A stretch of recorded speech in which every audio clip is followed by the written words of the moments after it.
In November 13, the Chinese Space Agency disengaged the unmanned spacecraft Shenzhou-8 from the module Tiangong-1 and performed a second docking procedure as part of the initial steps toward the assembling of the full space station and developing its human spaceflight program.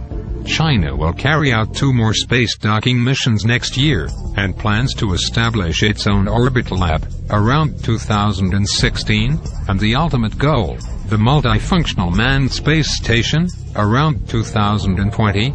And it seems that the Chinese activities of space exploration are quickly drawing attention of extraterrestrial intelligences. All right, now let's review the whole process of the separation and redocking of the 2 spacecrafts.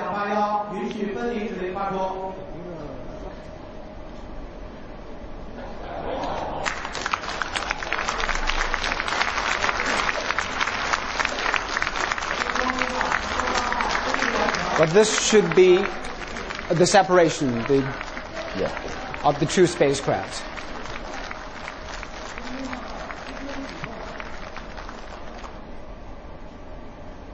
We have Mr. Zhou Jianping, the chief designer of the spacecraft.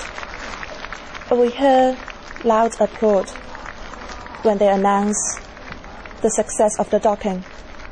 So were you worried?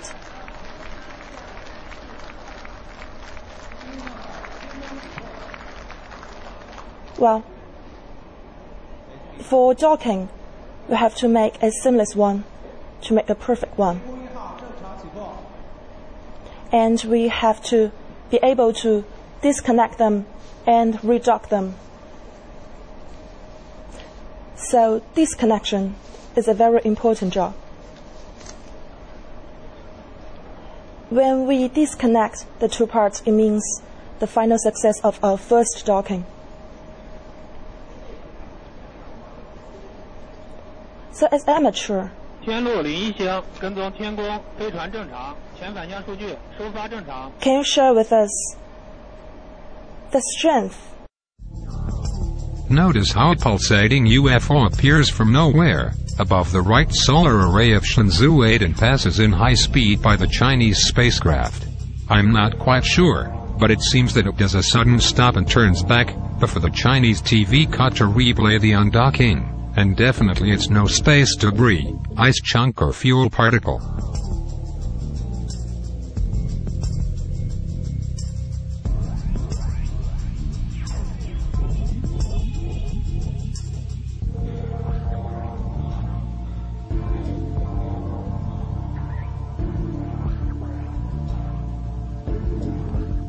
At first glance it seems to be a disc-shaped UFO, but it's impossible to estimate its size in comparison with the Chinese spacecraft.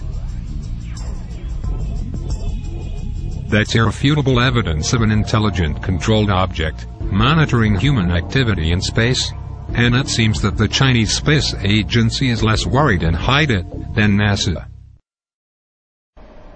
That we need to maintain the stability of the 2 modules.